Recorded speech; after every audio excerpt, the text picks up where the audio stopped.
Welcome to this explainer. Look, if you're managing institutional capital, allocating resources, or overseeing corporate risk right now, the data we're unpacking today is absolutely crucial. We're talking about arguably the most critical structural shift for your portfolio over the next 32 months. We're breaking down a deep dive analysis by post-labor economist Thorsten Meyer on a reality that's accelerating way faster than most realize: the total automation of AI research and development. We're not talking about AI drafting emails here, right? This is a serious briefing on the institutional risks that pop up when AI literally takes over the engineering of AI itself.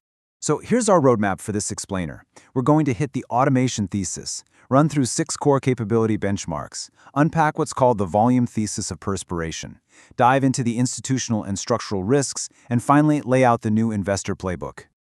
All right, let's jump right into part 1, the automation thesis. The core idea here: engineering is automated and research is just the residual. Let's get straight to the bottom line up front.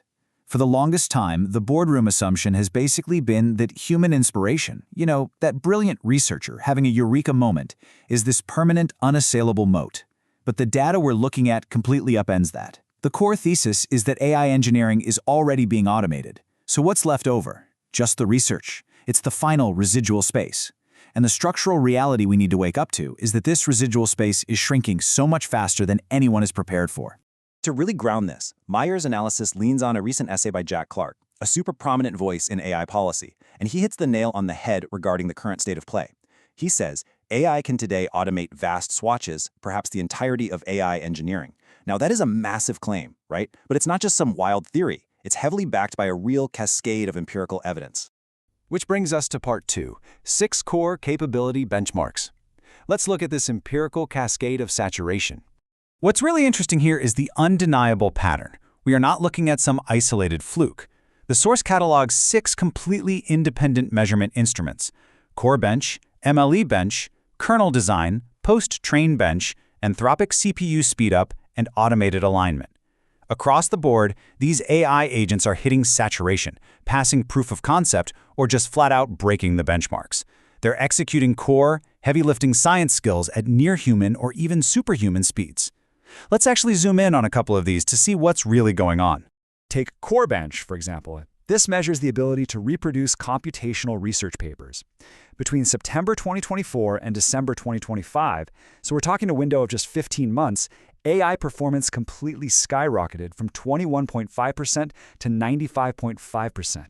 Just think about what actually goes into reproducing a paper. You're installing libraries, fixing messy dependency conflicts, hunting down undocumented data. These are the exact frictions that bog down human researchers every single day. And the data tells us that handling those frictions, it's now a solved engineering problem. AI is knocking this out at the level of a highly competent postdoc. But honestly, here is the metric that should genuinely make you sit up in your chair: 52x. The source notes that an Anthropic AI preview model pulled off a 52x CPU speedup on a large language model training implementation. To put that into perspective, the baseline for a competent human researcher to hit just a 4x speedup is roughly a full 4 to 8 hour workday.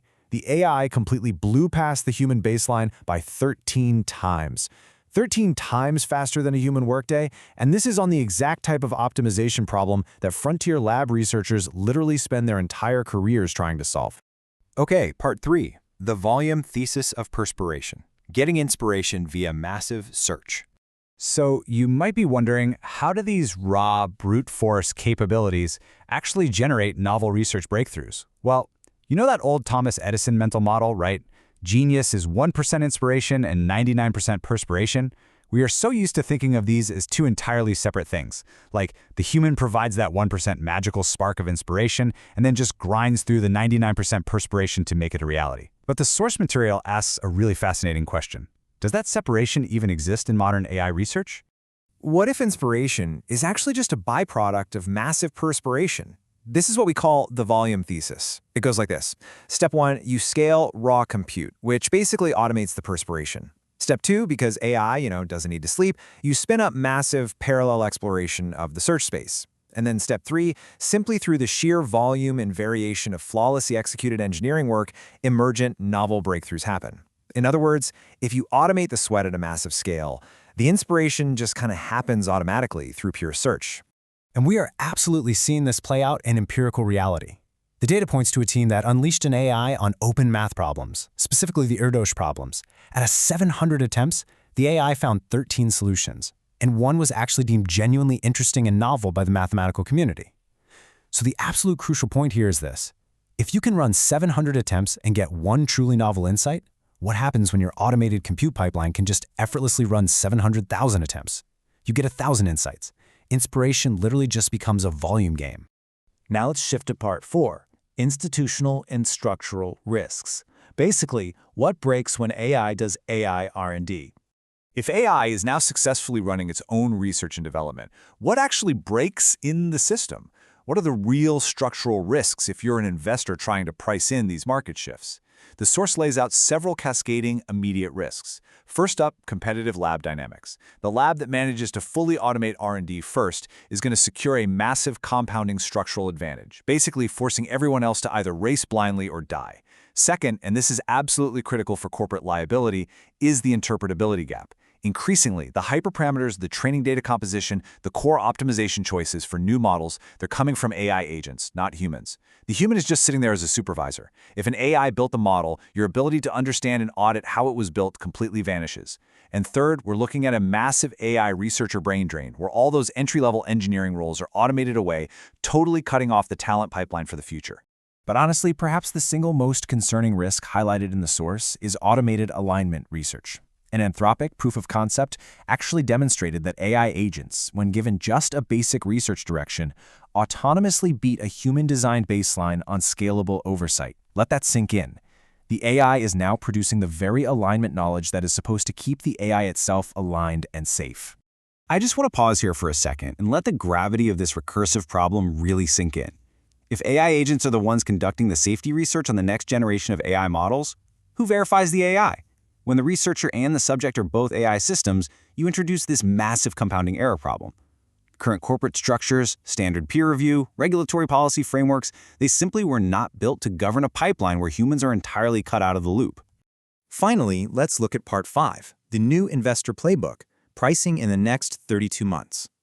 So how do you actually assess actionable risk and allocate capital over this upcoming 12 to 32-month window? Well, the fundamental takeaway from this analysis is that the competitive moat has completely shifted. The old moat was human talent, right? You'd hoard the absolute best PhD researchers and just wait around for their 1% inspiration. But the new moat? It's raw compute capacity and automated R&D pipelines. Because if inspiration is really just a byproduct of massive search volume like we talked about, then whoever has the actual physical infrastructure to run the most automated shots on goal is going to win the research race. Geography, power supply, and sheer compute capacity, that is what dictates your research velocity now. To summarize this briefing, here are the actionable takeaways you need to focus on. First, R&D automation is the new productivity multiplier. Labs that build these pipelines are going to pull ahead structurally. Second, like we just discussed, compute capacity directly translates into research output. And third, the source strongly advises that institutional capacity has to be built on the assumption that the gap between engineering and research is closing incredibly fast. The author projects a cap at roughly a 10 to 30x human researcher equivalent. That is a completely transformative multiplier. Do not bet on human inspiration remaining a permanent, unassailable moat. It's just not going to happen. And I'll leave you with this final provocative thought to ponder as you reevaluate your positions. If research is truly just engineering at scale, and the engineering part is already automated, how exposed is your portfolio to the total automation of AI research over the next 32 months? Really think about it. Thanks for joining me on this explainer, and keep learning.